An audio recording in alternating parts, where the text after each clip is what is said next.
Olá, bom dia. Está começando mais uma edição do Eldorado Expresso, trazendo para você os principais destaques das plataformas do Estadão nesta quinta-feira. Oi, Carol, bom dia. Bom dia, Heisen. Bom dia a todos. Dia de TBT, mas a gente continua falando de coronavírus e não é notícia velha.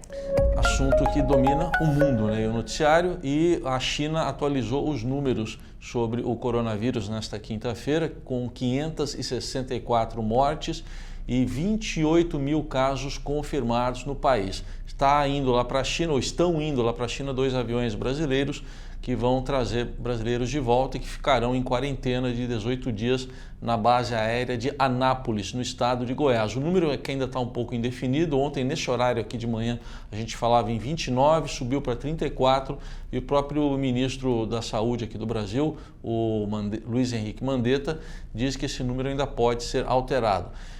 Ainda nesse balanço que foi divulgado pela China tem um detalhe: cerca de 1.100 pessoas ficaram curadas, se recuperaram do vírus. Aliás, sobre tratamentos, a gente traz mais um destaque também, né, Carol? Sim, mas tem uma reportagem hoje do Estadão falando justamente sobre esses especialistas que estão fazendo uso de medicamentos contra HIV, contra H1N1 e também medicamentos da própria medicina chinesa para combater o coronavírus, que está especialmente concentrado na China, mas também atinge outros 24 países. Então há relatos, por exemplo, na Tailândia, de alguns pacientes que 48 horas depois de tomarem esses medicamentos, especialmente o contra HIV e também associado a um contra a gripe, que é o Tamiflu, que a gente conhece até aqui no Brasil, deu resultado positivo, né? Esses pacientes responderam bem a esse tratamento, que ainda não quer dizer que pode ser usado, né, para todo mundo. Está longe de ser a cura para o coronavírus e, inclusive, os especialistas continuam estudando, né, opções para vacina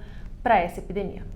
Destaque da política, uma entrevista exclusiva hoje do presidente Bolsonaro ao Jornal Estado de São Paulo, a repórter Jussara Soares, e entre vários assuntos ele diz que pode dar cartão vermelho a ministros que resolverem usar o cargo ou ações do ministério para a campanha eleitoral deste ano. Ele também fala sobre indicações para o Supremo Tribunal Federal, até cogita, né, sendo reeleito, a possibilidade de indicar 4 ministros para o Supremo Tribunal Federal. Nessa entrevista exclusiva ao Estadão, o presidente também falou do embate dele com os governadores em torno da cobrança de impostos sobre combustíveis. Você encontra todos os detalhes lá no portal estadão.com.br. E o presidente Jair Bolsonaro ontem assinou um projeto de lei, né, que vai ampliar as discussões para a permissão de mineração, também de exploração de petróleo, gás e geração de energia elétrica em terras indígenas. Aliás, comentando ainda sobre esse projeto, ele disse que deve sofrer pressões, está esperando por isso, mas que se pudesse confinaria os ambientalistas na região amazônica, né? Já que, segundo o presidente, essas reclamações impedem o Brasil de crescer. Claro que as entidades indígenas já se manifestaram. Ontem, uma nota de repúdio foi divulgada a partir desse projeto de lei. No esporte, um dos destaques hoje é a derrota do Corinthians ontem na Libertadores, na estreia diante do Guarani do Paraguai, lá em Assunção. 1-0 para o time paraguaio. E agora, na quarta-feira que vem, tem o jogo da volta. O Corinthians precisa vencer por 2 gols de diferença para avançar e ainda continuar nessa fase preliminar. Ainda não é a chegada à fase de grupos da Libertadores. No portal do Estadão tem toda a cobertura da Libertadores, também da Copa Sul-Americana e ainda da Copa do Brasil com esses jogos iniciais.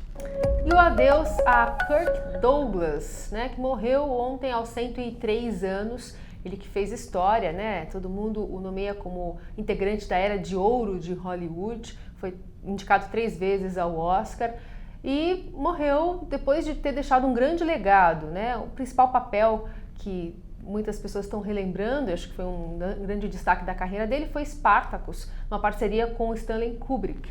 Tenho hoje, inclusive, aqui no caderno de cultura do Estadão, uma análise, um perfil, né, escrito pelo Luiz Carlos Merten, sobre o Kirk Douglas, que é pai do Michael Douglas.